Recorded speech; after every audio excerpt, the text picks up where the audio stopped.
Hello everyone. So finally अगर आप भी जेकेबी कांस्टेबल की तैयारी करने जा रहे हो, प्रिपरेशन स्टार्ट करने जा रहे हो, फिर कर चुके हो, तो अगर आपके दिमाग में एक डाउट चल रहा है कि पेपर की अगर हम बात करेंगे, क्वालिफिकेशन 10th पास रखी गई है, पेपर का स्टैंडर्ड भी लगभग ऐसा ही देखने को मिलेगा, या 10th बेस का जो पेपर होता है उसी का स्टैंडर्ड रहेगा, या फिर पेपर आपको डिफिकल्ट देखने को मिलेगा। अगर ऐसे डाउट है तो वीडियो क्लियर करना चाहूंगा, ये डाउट क्लियर करना चाहूंगा, क्योंकि कुछ कैंडिडेट्स जो हमारे एप्लीकेशन में कनेक्ट हो चुके हैं, जब उन्होंने बातचीत करी सिलेबस, तो कुछ ही स्टूडेंट्स की मैं बात करूँ, उनको ये डाउट रहा कि हमारा पेपर ईज़ी रहेगा, तो क्या हमें डिफ़िकल्ट लेवल का भी पढ़ना चाहिए, ईज़ी से मॉडरेट तक ही रखना चाहिए? पेपर के कैसे चांसेस है, कैसा पेपर आ सकता है? तो देखो, एक सिंपल सी एग्ज़ाम्पल आपके सामने मैं ला रहा हूँ। ये लास्ट टाइम का पेपर देख सकते हो, जेकेएसएसबी का ही है, जेकेपी कांस्टेबल का ही है। ये जो रिक्रूटमेंट अभी चल रही है, जो पूरा कंप्लीट प्रोसेस नहीं हुआ, उसकी मैं बात कर रहा हूँ, 24 वाली, जिसका पेपर अभी हाल में तो कुछ टाइम पहले ही हुआ था। देखिए जी, यहाँ पर अगर मैं बात करूँ, ये इंग्लिश का पेपर में क्वेश्चन आपके सामने आया हुआ है, होमोनिम्स और उसके मीनिंग सबसे पूछे गए हैं। टाक, रिम, क्वेरी, बार्क, इस तरह के क्वेश्चन सबसे पूछे गए हैं और ये आपके सामने आ रहा है। ये इंग्लिश वाले सेक्शन की मैं बात कर रहा हूँ। क्या आपको ये ईज़ी लगता है? आप खुद ही वीडियो देखो, आपको अपना लेवल पता होगा। आप चेक कीजिए, ये क्वेश्चन ईज़ी है, डिफिकल्ट है? क्या आप इसका आंसर दे पा रहे हो? क्या आप यहाँ पर 1 नंबर ले पा रहे हो? दूसरा क्वेश्चन आपसे एक और आपके सामने लेकर आया हूँ, सिनोनिम पूछा, इक्विवल का सिनोनिम क्या होता है, सेम क्या होता है? सेम एग्जाम में क्वेश्चन पूछा हुआ है, इंग्लिश वाले सेक्शन की बात कर रहा हूँ। अब ये इंग्लिश के 2 क्वेश्चन आपके सामने लेकर आया हूँ, कुछ ईज़ी भी हैं, कुछ डिफिकल्ट भी हैं, बट आपके सामने 2 क्वेश्चन लेकर आया हूँ, आप इसका लेवल चेक कीजिए, इसका लेवल किस तरह का रहने वाला है। इसके बाद मैं आगे की तरफ बात करूँगा, जीके वाले सेक्शन की जब मैं बात करता हूँ, इंडिया वाले सेक्शन, एक क्वेश्चन बनेगी, इंडिया रिपब्लिक कब बना? फिर पहला वर्ल्ड कप कौन सी कंट्री ने जीता? पहले होम मिनिस्टर कौन है इंडिया के?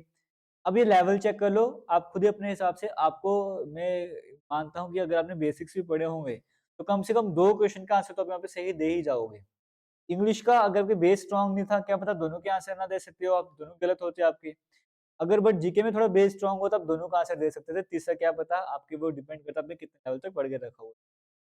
के बाद ये और क्वेश्चन आपको देखने को मिल रहे हैं। एक क्वेश्चन आपके सामने ये है, एक क्वेश्चन ये है, एक क्वेश्चन ये है।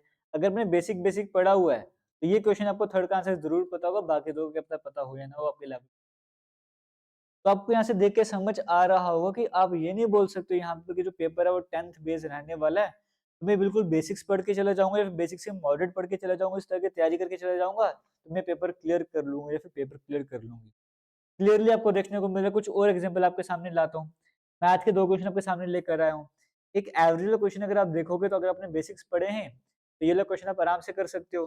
लेकिन जो बिगिनर्स होते हैं, या फिर जो बेसिक स्टडी करते हैं, ज़्यादा डेप्थ में जाके नहीं कवर करते, ज़्यादा दिमाग नहीं चला पाते क्वेश्चन को सॉल्व करने के लिए, उनके लिए ये वाला क्वेश्चन थोड़ा-सा डिफिकल्ट हो सकता है, लेकिन ये वाला थोड़ा बहुत पढ़ा हुआ, ये वाला क्वेश्चन ईज़ी हो जाएगा। तो ये आपको यहाँ पे समझ आ रहा होगा। इंग्लिश के सेक्शन की बात करूँगा, ये क्वेश्चन आपको देखने को मिल रहे हैं। तो पेपर का अगर मैं लेवल बताऊँ एक एवरेज स्टूडेंट के अकॉर्डिंग, या बिलो एवरेज स्टूडेंट के अकॉर्डिंग, अगर आपको मैं पेपर का लेवल बताऊँ या एवरेज के अकॉर्डिंग भी लेके चलूँ, तो जो तैयारी है ना, आपको वो ईज़ी लेवल की बिल्कुल भी नहीं करनी है। हाँ, स्टार्टिंग में तो अगर आपको लगता है कि प्रॉब्लम आती है पढ़ने में, आप हर एक चैप्टर के पहले बेस तैयार कर लो, मतलब ईज़ी-ईज़ी कांसेप्ट सारे क्लियर कर लो। जब आप वो कर लोगे, फिर आप मॉडरेट, फिर डिफिकल्ट पे जाते जाओ। 3 स्टेजेस में आप कवर कर सकते हो। बट अगर आप एवरेज स्टूडेंट हो और आपको लगता है कि मुझे एक ही बार में सिस्टम पूरा खत्म करना है, जैसे एक चैप्टर कवर करा, वो एक ही बार में पूरा खत्म करना है, तो मैं आपको रिकमेंड करूँगा, ईज़ी से लेके मॉडरेट लेवल तक तो करो ही करो, अच्छे तरीके से, बेहतरीन तरीके से करो।